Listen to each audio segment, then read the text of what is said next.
Hello students, Jasveer memorial education institute के online platform पे आपका हार्दिक स्वागत है। जैसे कि अपन ने पिछली क्लास में पढ़ा था SN1 रिएक्शन यानी यूनिमोलिक्यूलर न्यूक्लियोफिलिक सब्स्टिट्यूशन रिएक्शन। आज अपन उसका एग्जाम्पल देखते हैं कि किस प्रकार से ये रिएक्शन होती है। देखिए SN1 रिएक्शन का एग्जाम्पल देखिए ध्यान से। कल अपन ने देखा था कि 3 डिग्री जो है कार्बोकेटाइन या कार्बोनाइन होता है, इसकी रिएक्टिविटी SN1 के लिए ज्यादा होती है क्योंकि फर्स्ट स्टेप के दौरान कार्बोकेटाइन का फॉर्मेशन होता है और कार्बोकेटाइन का फॉर्मेशन होता है तो सबसे स्टेबल कार्बोकेटाइन कौन सा होता है आपका 3 डिग्री। तो यहाँ पे एग्जांपल अपन 3 डिग्री ही लेते हैं अपने एल्किल हैलाइड का। जैसे यहाँ पे ले लिया CH3, यहाँ पे लिया अपने C2H5, यहाँ पे लिया आपने C3H7। वेज डेस भी दर्शा सकते हो। वेज डेस का मीन्स क्या हो गया, यहाँ पे ये डैश जो आपको दिखाई नहीं देता 3D स्ट्रक्चर में, और डैश का मतलब जो आपको सीधा दिखाई देता है। यहाँ पे जो है अपन जोड़ लें आई। अच्छा, आई क्यों जोड़ा है जब देखिए ध्यान से। यहाँ पे ये चीज भी देखना जरूरी है कि कार्बन और आयोडीन, आयोडीन का आकार क्या होता है, बड़ा, साइज बड़ा होता है, इसलिए बॉन्ड लेंथ ज्यादा होती है और बॉन्ड लेंथ ज्यादा होने से वो आसानी से क्या हो सकता है, ब्रेक हो सकता है। इसलिए यहाँ पे कार्बन और आयोडीन मैंने लिया है। रिएक्शन जो होती है वो अपन किसकी प्रेजेंस में कराते हैं, अपन न्यूक्लियोफाइल की प्रेजेंस में। अच्छा, अगर अपन फर्स्ट स्टेप देखें इसका, कौन सा स्टेप, फर्स्ट स्टेप, तो फर्स्ट स्टेप में न्यूक्लियोफाइल आता है क्या, फर्स्ट स्टेप में न्यूक्लियोफाइल भाग नहीं लेता है। न्यूक्लियोफिलिक जो होता है नाभिक स्नेही फर्स्ट स्टेप में भाग नहीं लेता। यहाँ पे फर्स्ट स्टेप में कौन सा सोल्यूशन होता है, पोलर प्रोटिक, कौन सा होता है, पोलर प्रोटिक सॉल्यूशन। यहाँ पे अपने क्या लिया था, H2O, इसका कौन सा होता है नाभिक स्नेही भाग, OH-। ये जो है पोलर प्रोटिक सॉल्यूशन के प्रेजेंस में ये बॉन्ड क्या होता है आपका, टूटता है। आयोडीन इलेक्ट्रॉन अपनी ओर क्या करेगा, खींचेगा, क्योंकि पोलर बॉन्ड होता है। बॉन्ड टूटेगा, टूटने पर बताया था कि इस तरीके का विन्यास है। ये कार्बन के साथ जुड़े हुए सभी हैं, तीनों वैलेंसी हैं। यहाँ जो है कौन जुड़ा हुआ है, आयोडीन। तो जैसे ही आयोडीन बाहर निकलेगा ये विन्यास इस तरीके से खुल जाता है।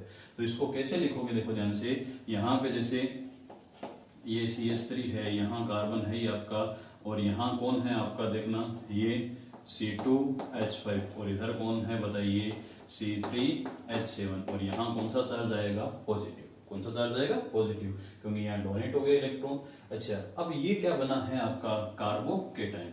कल बताया था। अब कार्बोकेटाइन जो बना है इसके ऊपर जो न्यूक्लियोफिलिक है, अपन क्या ले रहे हैं, अपन OH-। पोलर प्रोटिक सॉल्यूशन की प्रेजेंस में न्यूक्लियोफिलिक अपन ले रहे हैं OH-, या फिर आप यहाँ पोलर प्रोटिक सॉल्यूशन H2 लिया है और कोई सा आप न्यूक्लियोफिलिक ले सकते हो। अपन ने यहाँ पे न्यूक्लियोफिलिक ले लिया Nu-। ठीक है, न्यूक्लियोफिलिक नाभिक स्नेही इधर से भी अटैक कर सकता है, और ये नाभिक स्नेही फ्रंट और बैक दोनों तरफ से अटैक करके अलग अलग आपके बनाता है प्रोडक्ट। किस प्रकार से बनाता है, अगर ये इस साइड से अटैक कर रहा है तो देखना न्यूक्लियोफिलिक जुड़ेगा इस साइड से। भाई इस साइड से अटैक कर रहा है तो पहले से था, न्यूक्लियोफिलिक जुड़ेगा, जुड़ते ही इसका विन्यास जो है वो दूसरी तरफ हो जाएगा। किस तरफ हो जाएगा, दूसरी तरफ। जिस तरह तेज हवाओं में जो छत्ता उल्टा होता है उसी तरह। तो नाभिक स्नेही जुड़ता है, जुड़ते हैं, देखना कार्बन है, इसका जस्ट उल्टा बना दो। ये CH3 था, यहाँ क्या है C2H5, और यहाँ क्या हो जाएगा C3H7। ठीक है। दूसरा प्रोडक्ट, अगर न्यूक्लियोफिलिक जो नाभिक स्नेही है इस साइड से अटैक करता है तो क्या होगा बताइए, ये नाभिक स्नेही आपका जुड़ेगा कार्बन, सेम जो है विन्यास रहेगा, सिर्फ आयोडीन की जगह कौन आ रहा है, नाभिक स्नेही। क्या बनेगा बताइए, CH3, यहाँ क्या जुड़ा हुआ है C2H5, और यहाँ क्या जुड़ा हुआ है C3H7। अब यहाँ मेन है समझने वाली बात, ये जो प्रोडक्ट आता है इसको अपन बोलते हैं इन्वर्जन। हिंदी वाले लिख सकते हैं प्रतिपंद। क्या होता है, प्रतिपंद, क्योंकि इसका जस्ट उल्टा विन्यास है। ठीक है, अपोजिट विन्यास है, अपोजिट कॉन्फ़िगरेशन है। ये जो आता है इसको अपन क्या बोलते हैं, ये सेम है, सेम को अपन बोलते हैं रिटेंशन। खाली फर्क क्या है, यहाँ आयोडीन की जगह कौन जुड़ा हुआ है, न्यूक्लियोफिलिक। अच्छा, इनकी बराबर मात्रा प्राप्त होती है। कितनी मात्रा प्राप्त होती है, बराबर, और अपन कह सकते हैं 50-50% मात्रा अपने को प्राप्त होती है। अगर 50-50% मात्रा प्राप्त होती है तो मतलब क्या है, मतलब ये है कि इस सॉल्यूशन में से अगर अपन, कल बताया था आपको कि ये सॉल्यूशन है, इसमें से ये आपकी प्लेनर पोलर लाइट जाती हैं, तो या तो सॉल्यूशन ऑप्टिकली एक्टिव होता है तो वो किधर घुमा देता है, इनको दाईं ओर, या किधर घुमा देता है, बाईं ओर। यानी क्लॉकवाइज और एंटी क्लॉकवाइज। किंतु यहाँ क्या होगा, दो कंपाउंड में यहाँ पे दो प्रकार के प्रोडक्ट बन रहे हैं, यानी एक तो इन्वर्जन बन रहा है, एक क्या हो रहा है, रिटेंशन। तो जितना इन्वर्जन होगा उतना ही क्या होगा, रिटेंशन, यानी जितना क्लॉकवाइज घूमेगा उतना ही क्या हो जाएगा, एंटी क्लॉकवाइज। यानी समान मात्रा में क्लॉकवाइज और एंटी क्लॉकवाइज प्रोडक्ट अगर फॉर्मेशन होंगे तो दोनों का रोटेशन क्या हो जाएगा, आपस में कैंसिल, और आपस में कैंसिल होगा तो यहाँ पे जो लाइट निकलेगी वो एज इट इज लाइट आपकी सीधी सीधी प्लेन लाइट क्या निकल जाएगी बाहर। तो ये मतलब होता है इस प्रकार के सॉल्यूशन के मिक्सर को अपन कौन सा मिक्सर बोलते हैं, रेसेमिक मिक्सचर। कौन सा मिक्सचर बोलते हैं, रेसेमिक मिक्सचर। तो ये जो रिएक्शन कंप्लीट होती है वो किसके साथ कंप्लीट होती है, रेसेमिक मिक्सचर के साथ। अच्छा, रिएक्शन में दो जो हैं देखना, ये तो स्टेप फर्स्ट था, यहां से लेकर यहां तक कार्बोकेटाइन का बनना, और ये जो है कार्बोकेटाइन से इन्वर्जन और रिटेंशन प्रोडक्ट बनते हैं। स्टेप कौन सा था आपका, दूसरा स्टेप। तो देखिए यहाँ फर्स्ट स्टेप जो होता है रासायनिक अभिक्रिया के वेग या आर रेट लिख सकते हैं, इज इक्वल टू कल लिखा था के, किसके ऊपर डिपेंड करता है, फर्स्ट स्टेप के अभिकारक की रिएक्टेंट की कंसंट्रेशन पर या फर्स्ट स्टेप के अभिकारक की सांद्रता पर। तो यहाँ केवल एक ही अभिकारक का अणु है, देखना आरएक्स।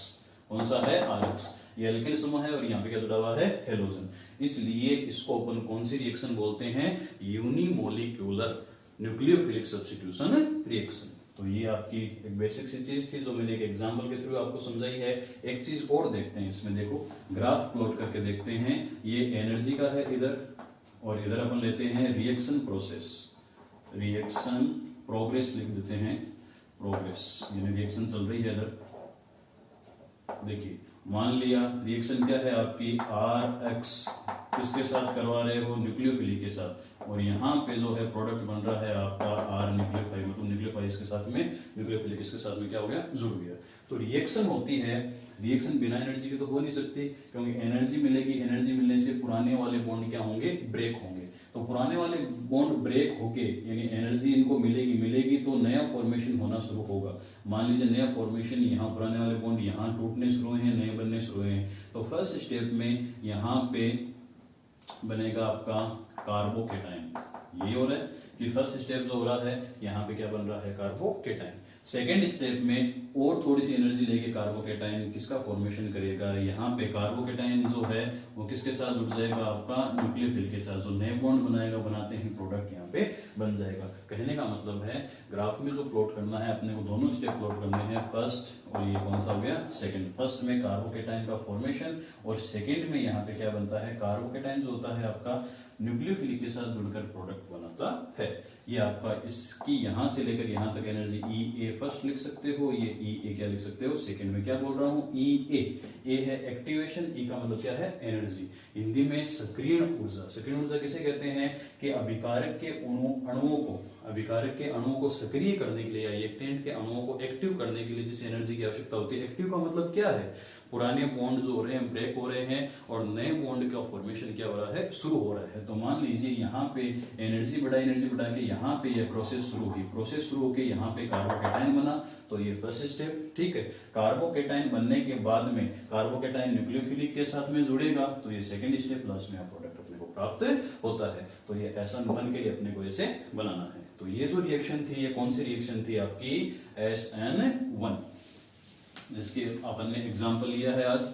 अब अपन आज पढ़ेंगे कौन सी रिएक्शन, SN2। कौन सी रिएक्शन पढ़ रहे हैं, SN2। 2 का मीन्स आप जानते हो वो यूनि था, और यहाँ क्या आ जाएगा, बाईमोलिक्यूलर। क्या आ जाएगा, बाईमोलिक्यूलर। S का मतलब जानते हो सब्स्टिट्यूशन, और N का मतलब क्या होता है, न्यूक्लियोफिलिक।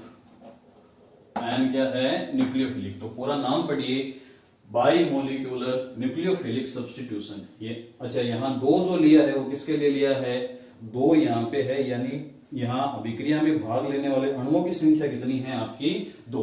अभिक्रिया में 2 अणु भाग लेंगे। न्यूक्लियोफिलिक जानते हो नाभिक स्नेही सब्स्टिट्यूशन रिएक्शन। अगर हिंदी में लिखना चाहो तो द्विअणुक नाभिक स्नेही प्रतिस्थापन अभिक्रिया। देखिए ध्यान से, रिएक्शन होती कैसे है, इसके लिए भी जो फर्स्ट चीज है वो आपको कौन सा सॉल्यूशन लेना पड़ेगा, जो क्या होता है, ऑप्टिकली एक्टिव।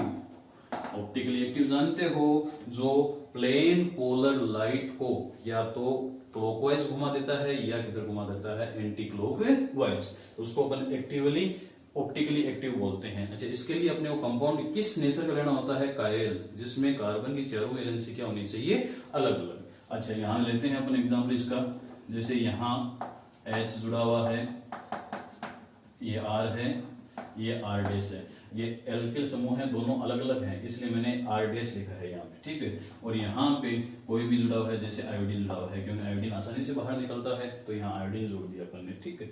रिएक्शन जो होती है वो न्यूक्लियोफिलिक की प्रेजेंस में होती है, आपको पता है ये न्यूक्लियोफिलिक है। अच्छा, वहां अपन जो फर्स्ट स्टेप, ये जो वो रिएक्शन हो रही थी SN1, कौन सी रिएक्शन है, SN1, वो 2 स्टेप में बन रही थी, और ये जो रिएक्शन होती है ये केवल 1 स्टेप में ही कंप्लीट होती है। कैसे, देखिए ध्यान से, ये जो है 1 स्टेप में कंप्लीट होती है, यहां लिख सकते हैं स्टेप 1 स्टेप में ये रिएक्शन क्या होती है, आपकी कंप्लीट होती है।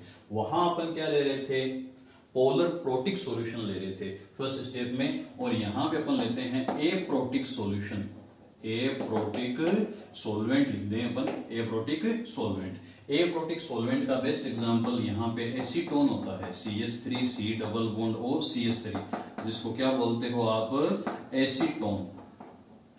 एसीटोन कीटोन होता है, एसीटोन, इसमें कोई भी आपका है प्रोटिक पार्ट नहीं होता, यानी H+ पार्ट नहीं होता। ये जो न्यूक्लियोफिलिक होता है ये स्ट्रॉन्ग न्यूक्लियोफिलिक होता है। अब बिल्कुल ध्यान से देखिए, मेन चीज कायरल कार्बन है, देखना यहाँ H है, R है, R डैश है, I है, यानी चारों वैलेंसी क्या है आपकी, अलग। न्यूक्लियोफिलिक है नाभिक स्नेही, ए प्रोटिक, वहां अपन SN1 में क्या पढ़ रहे थे, प्रोटिक, पोलर प्रोटिक सॉल्यूशन, और यहाँ पे क्या ले रहे हैं अपन, ए प्रोटिक सॉल्वेंट, जिसका अपन ने एग्जांपल लिया है एसीटोन। अब रिएक्शन जैसे ही शुरू होती है, ध्यान देना बिल्कुल कि यहाँ पे न्यूक्लियोफिलिक, अच्छा ये तो पता ही है ये पार्शियली पॉजिटिव होता है, क्योंकि ये इलेक्ट्रॉन अपनी ओर खींचने का प्रयास करता है, ये क्या होता है, नेगेटिव। न्यूक्लियोफिलिक जो है यहाँ से 2 तरीके से जुड़ सकता है, देखना ध्यान से, या तो न्यूक्लियोफिलिक इधर से अटैक करके इसके साथ में जुड़े, ठीक है, या न्यूक्लियोफिलिक है वो बैक अटैक करे, इस साइड से है, ये तो है आपका फ्रंट अटैक।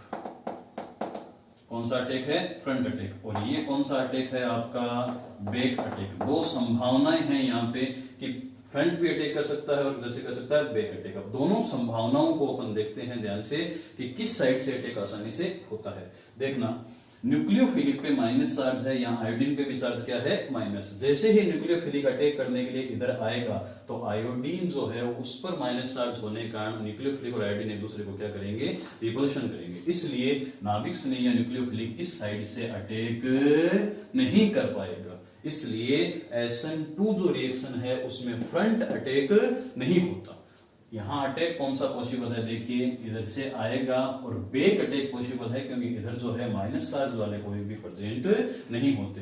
तो जैसे ही यहाँ पे न्यूक्लियोफिलिक अटैक करने के लिए आएगा, जुड़ने का प्रयास करेगा, तो इसमें यहाँ पे फर्स्ट स्टेप में ही एक अवस्था बनती है, उसको बोलते हैं ट्रांजिशन स्टेट, हिंदी में बोलते हैं संक्रमित अवस्था। देखिए इस तरीके से है, कार्बन से जुड़े हुए ये हाइड्रोजन एल्किल समूह है और दूसरा एल्किल समूह, और इधर क्या जुड़ा हुआ है आपका आयोडीन। अब नाभिक स्नेही फ्रंट से तो अटैक नहीं कर सकता क्योंकि आयोडीन का खुद का जो है क्या है, नेगेटिव चार्ज है, इधर से अटैक, तो ये जो है पीछे से आ रहा है इधर से अटैक करने के लिए, तो नाभिक स्नेही इधर से अटैक करने के लिए आएगा, तो आपने पहले पढ़ा था कि ये विन्यास ऐसे खुल जाएगा, खुलेगा, तो इस खुले हुए विन्यास को, अच्छा जैसे ही नाभिक स्नेही इधर से अटैक करने के लिए आएगा तो नाभिक स्नेही अपना बॉन्ड बनाने का प्रयास करेगा, और जो क्लोरीन या आयोडीन के साथ जो बॉन्ड बना हुआ है पहले से, इसको तोड़ने का प्रयास करेगा। ध्यान से समझना कि ये आयोडीन है, ठीक है, न्यूक्लियोफिलिक इधर से आ रहा है अटैक करने के लिए, आयोडीन अभी टूटा नहीं है, ठीक है, अटैक करने के लिए है, तो न्यूक्लियोफिलिक तो है नया बॉन्ड बनाने का प्रयास करेगा,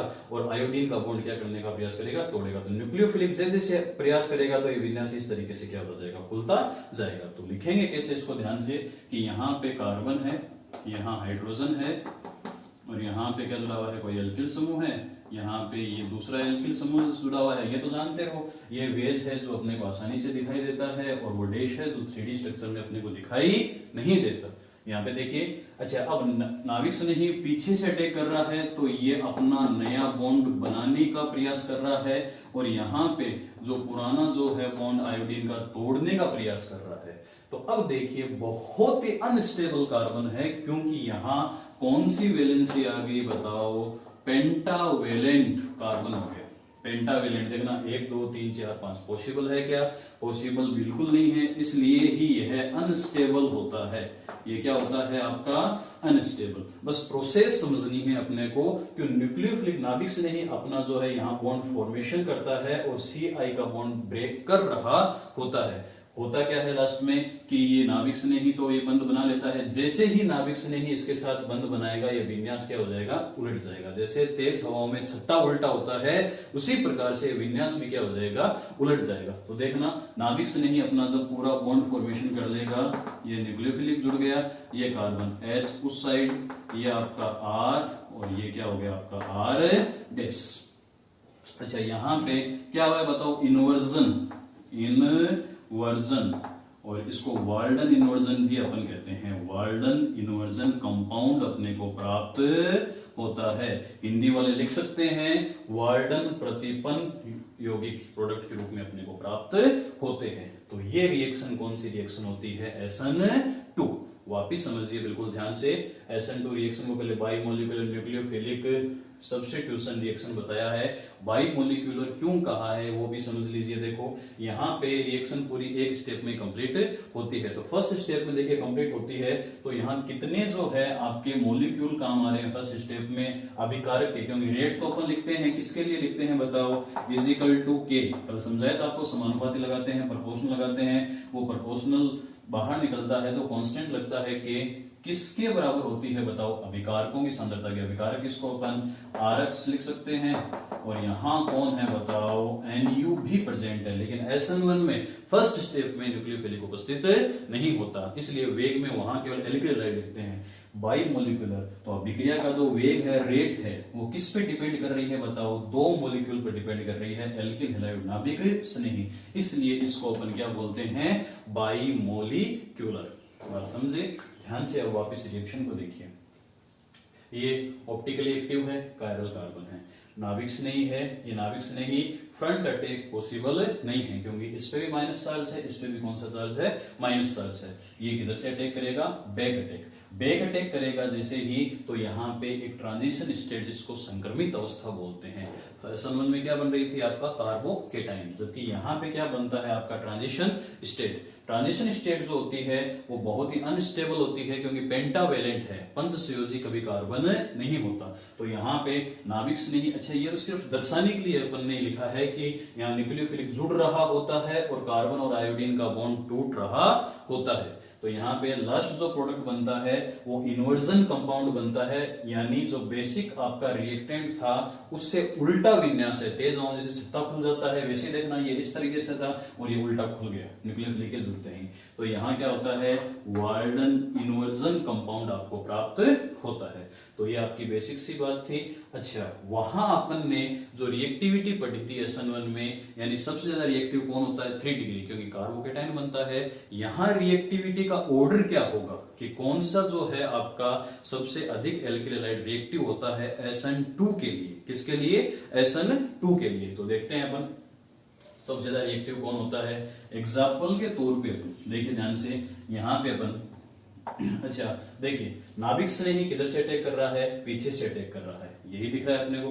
पीछे से अटैक कर रहा है तो यहाँ कोई भी एल्किल समूह या हाइड्रोजन उपस्थित होते हैं। क्या उपस्थित होते हैं? पीछे से अटैक करने के लिए आता है। यहाँ पे ये एल्किल समूह हाइड्रोजन, तो अटैक करना है तो इसको विन्यास ऐसे करना होता है ना। तो बड़े समूह अगर कार्बन के साथ होंगे तो वो आसानी से अपना विन्यास इस प्रकार से नहीं करेंगे, यानी वो बाधा उत्पन्न करेंगे। उसको हिंदी में तो बोलते हैं अपन त्रिविम बाधा और इंग्लिश में बोलते हैं स्टेरिक हिंड्रेंस।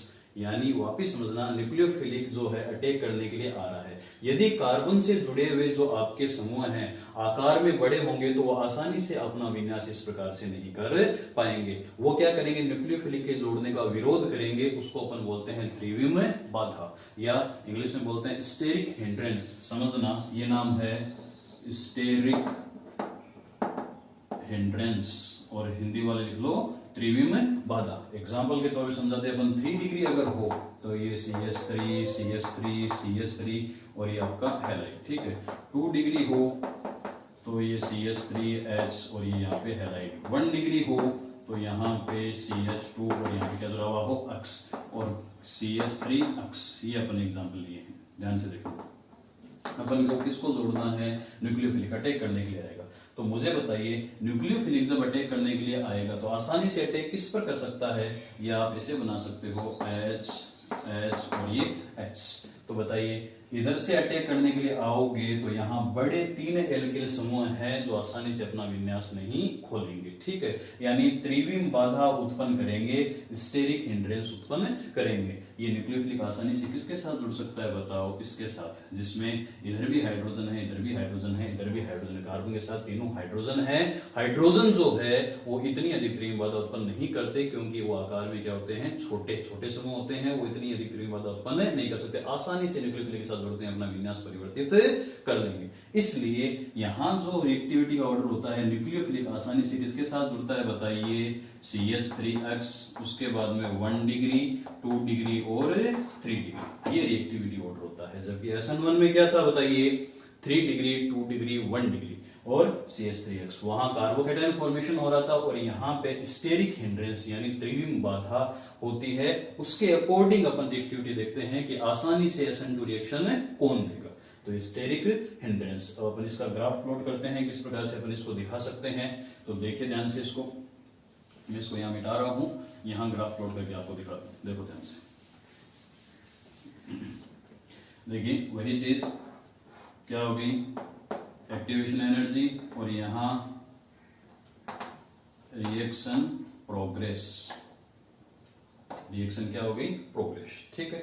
वही चीज कि यहाँ एल्किल हैलाइड है, न्यूक्लियोफिलिक के साथ में जुड़ने का प्रयास करता है, लास्ट में प्रोडक्ट यहाँ बन जाता है।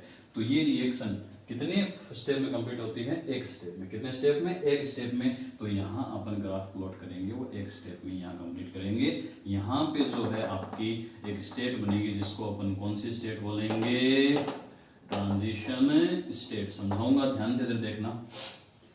रिएक्टेंट है, एनर्जी मिली, एनर्जी मिलते ही बॉन्ड टूटने शुरू हुए, टूटने शुरू होते ही नए बॉन्ड का फॉर्मेशन यहाँ शुरू होने का प्रयास होता है। ये चीज बननी शुरू होती है कि न्यूक्लियोफिलिक अपना बंध बना रहा होता है और आयोडीन का बंध क्या कर रहा होता है, तोड़ रहा होता है। तो वो यहाँ इस सिचुएशन पे होती है। इसको बनने के लिए ट्रांजिशन स्टेट। ट्रांजिशन स्टेट के बाद में जो है आसानी से न्यूक्लियोफिलिक जुड़ जाता है और ये लास्ट प्रोडक्ट अपने को प्राप्त होता है। तो SN1 में इस तरीके का ग्राफ बनाना है कि अपने को यहाँ पे कार्बोकेटायन फॉर्मेशन दिखाना है, उसके बाद में जो है प्रोडक्ट फॉर्मेशन दिखाना है। और इसमें यहाँ ट्रांजिशन स्टेट यानी एक ही पीक आएगी आपके, उसमें कितनी पीक आ रही थी, 2 पीक आ रही थी। यहाँ SN2 रिएक्शन में केवल कितनी पीक आएगी आपकी, 1।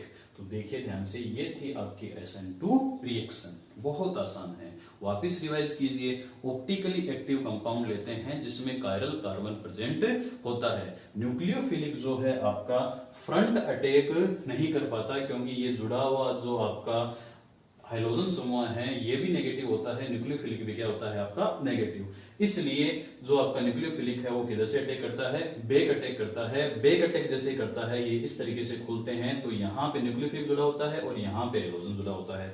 इस स्टेट को अपन कौन सी स्टेट बोलते हैं, ट्रांजिशन स्टेट। जैसे ही न्यूक्लियोफिलिक जुड़ जाता है तो ये जो विन्यास है ये उस साइड खुल जाता है, उसको अपन बोलते हैं इन्वर्जन। क्या बोलते हैं, इन्वर्जन या वाल्डन इन्वर्जन भी उसको अपन बोल सकते हैं। उसके बाद में अपन ने देखा कि कौन से एल्किल हैलाइड है यह रिएक्शन आसानी से देते हैं। तो कौन से एल्किल हैलाइड ये रिएक्शन आसानी से देते हैं, जिसमें स्टेरिक हिंड्रेंस कम हो, यानी त्रिविम बाधा क्या हो, कम। और त्रिविम बाधा कम किसमें होगी, जिसमें कार्बन से जुड़े हुए छोटे समूह होंगे, ताकि आसानी से न्यूक्लियोफिलिक आकर जुड़े और छोटे समूह अपना विन्यास इस तरीके से खोल लें।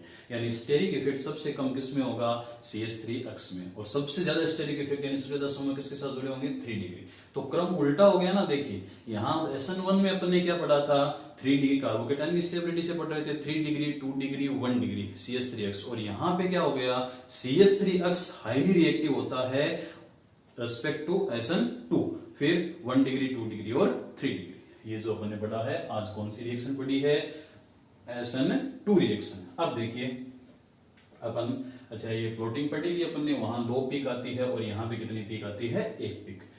देखिए ध्यान से, अब अपन दूसरा इसके अंदर पढ़ रहे हैं जो कि बहुत इंपॉर्टेंट है। बोर्ड एग्जाम में कई बार ये क्वेश्चन आया हुआ है कि SN1 एंड दूसरा क्या है आपका SN2 के मध्य जो है इन दोनों का डिफरेंस बताइए कि इन दोनों में क्या क्या अंतर होते हैं SN1 और SN2 में। तो देखिए सबसे पहले ये तो होती है आपका यूनिमोलिक्यूलर न्यूक्लियोफिलिक सब्स्टिट्यूशन, या ऐसे लिख दो न्यूक्लियोफिलिक सब्स्टिट्यूशन, शॉर्ट में लिख रहा हूं, आप नोट्स में पूरा लिख लेना। वो क्या होती है आप बताइए? बाइमोलिक्यूलर न्यूक्लियोफिलिक सब्स्टिट्यूशन, समझ गए? इसमें जो अपन 2 नंबर जो है डिफरेंस लिखते हैं R इज इक्वल टू क्या लिखते हो? कि केवल और केवल किसकी कंसंट्रेशन में डिपेंड करता है? विक्रिया का वेग एल्किल हैलाइड, क्योंकि स्टेप 1 में केवल एल्किल हैलाइड ही अपन लेते हैं। तो स्टेप 1 के अंदर अपन देखते हैं रेट डिटरमाइनिंग स्टेप होता है, उससे अपन विक्रिया के वेग को ज्ञात करते हैं। तो केवल और केवल एक ही मॉलिक्यूल पर डिपेंड करता है विक्रिया का वेग, इसलिए इसको अपन क्या बोलते हैं? यूनिमोलिक्यूलर। SN2 में अभी पढ़ गए हैं अपन R इज इक्वल टू के किस पे डिपेंड करता है? एल्किल हैलाइड की भी कंसंट्रेशन पे और न्यूक्लियोफिलिक की भी कंसंट्रेशन पे डिपेंड करता है। यानी यह वेग 2 मॉलिक्यूल की कंसंट्रेशन में डिपेंड करता है, इसलिए इसको अपन क्या बोलते हैं? बाइमोलिक्यूलर न्यूक्लियोफिलिक सब्स्टिट्यूशन रिएक्शन अपन कहते हैं। दूसरी चीज 2 नंबर हो गया। 3 नंबर जो रिएक्शन होती है, देखिए ध्यान से कि 3 नंबर डिफरेंस जो आपका है कि वो जो रिएक्शन होती है वो होती है पोलर एप्रोटिक सॉल्वेंट, ठीक है। और यहां जो अपन सॉल्वेंट लेते हैं वो कौन सा लेते हैं? Aprotic solvent, polar aprotic solvent, ठीक है। अच्छा 4 नंबर जो है डिफरेंस, अच्छा रिएक्शन आप लोग समझ गए ना? पोलर एप्रोटिक सॉल्वेंट लेते हैं, H2O लिया था, यहाँ एप्रोटिक यहाँ पोलर प्रोटिक लिखना, पोलर प्रोटिक सॉल्वेंट लेते हैं, इधर एप्रोटिक सॉल्वेंट लेते हैं। एसीटोन का एग्जाम्पल इधर लिया था, इधर क्या होता है? H2O। 4 नंबर, ठीक है। वहां पे क्या हो रहा था? लास्ट जो प्रोडक्ट बनता है वो प्रोडक्ट क्या बनता है बताइए? Racemic mixture. क्या प्रोडक्ट होता है? रेशमिक मिक्सचर, जिसमें रिटेंशन और इन्वर्जन दोनों उपस्थित होते हैं। 50-50% दोनों एक दूसरे के रोटेशन को कैंसिल करते हैं, और यहाँ पे जो प्रोडक्ट बनता है वो इन्वर्जन प्रोडक्ट अपने को प्राप्त होता है, इन्वर्जन प्रोडक्ट। तो आपको कोई पूछे कि SN1 में क्या आपका स्टेरिक इफेक्ट होता है या क्या 3D इफेक्ट से अभिक्रिया खत्म होती है, तो वो कौन सा होता है? Racemic mixture. और यहाँ पे कौन सा प्रोडक्ट बनता है आपका? Inversion product. वहां अपन देखते हैं कि अपन इसका और अंतर देखें तो वहां जो रिएक्शन होती है, ये तो लिख लिया अपन में से, अभी और लिख लो, ये कितने स्टेप में कंप्लीट होती है? SN1 स्टेप में कंप्लीट होती है। ये कितने स्टेप में कंप्लीट होती है? 1 स्टेप में। अगला अपन देखें कि यहाँ पे 1 स्टेप में क्या बनता है? कार्बोकेटायन, जिस पर रिएक्टिविटी डिपेंड करती है। रिएक्शन की रिएक्टिविटी किस पर डिपेंड करती है? कार्बोकेटायन पर। इसलिए रिएक्टिविटी ऑर्डर क्या होता है बताइए? 3 डिग्री, 2 डिग्री, 1 डिग्री, और लास्ट में क्या लिखोगे? CH3X। यहाँ 1 स्टेप में कंप्लीट होती है, किंतु जो यहाँ कार्बोकेटायन का फॉर्मेशन होता है और यहाँ किसका फॉर्मेशन होता है? Transition state. और रिएक्टिविटी किस पर डिपेंड करती है? स्टेरिक हिंड्रेंस पर डिपेंड करती है। इसलिए रिएक्टिविटी ऑर्डर इसका उल्टा होता है। क्या होता है बताइए? CH3X सबसे ज्यादा रिएक्टिव होता है, उसके बाद में क्या होता है आपका 2 डिग्री, ऐसे लिख दो CH3X, ठीक है। ये तो हो गया CH3X। उसके बाद में 1 डिग्री, 2 डिग्री और 3 डिग्री, यानी सबसे कम स्टेरिक हिंड्रेंस तरीके बाधा CH3X में होती है, सबसे ज्यादा किस में होती है? 3 डिग्री में। उल्टा हो गया। अच्छा यहाँ पे अगला अपन देखें कि ये एल्किल हैलाइड, ये दोनों में सेम होता है, बताओ आसानी से कौन सा टूटेगा? कार्बन आयोडीन बॉन्ड टूटेगा, ये CBr, ये CCl, और ये क्या होता है? CF। सेम इसमें होता है, क्योंकि दोनों में अपने को है आयोडीन लिविंग ग्रुप जो है आसानी से निकलना चाहिए, ये दोनों में सेम होता है। लिखो तो यहाँ पे कि CI ये जो होता है हाईली रिएक्टिव होता है, उसके बाद में CBr, ये CCl, और ये क्या हो गया? CF। ग्राफ जो है लास्ट में बना के दिखा देना। 8 नंबर जो डिफरेंस है वो अपन ग्राफिकल डिफरेंस बना सकते हैं कि इसमें जो है ग्राफ का डिफरेंस कैसे आता है, 2 पीक आती हैं, जबकि इसमें जो है आपकी एक ही पीक बनती है। और भी बहुत सारे इसमें हैं, तो बेसिकली आपके ये डिफरेंस हैं।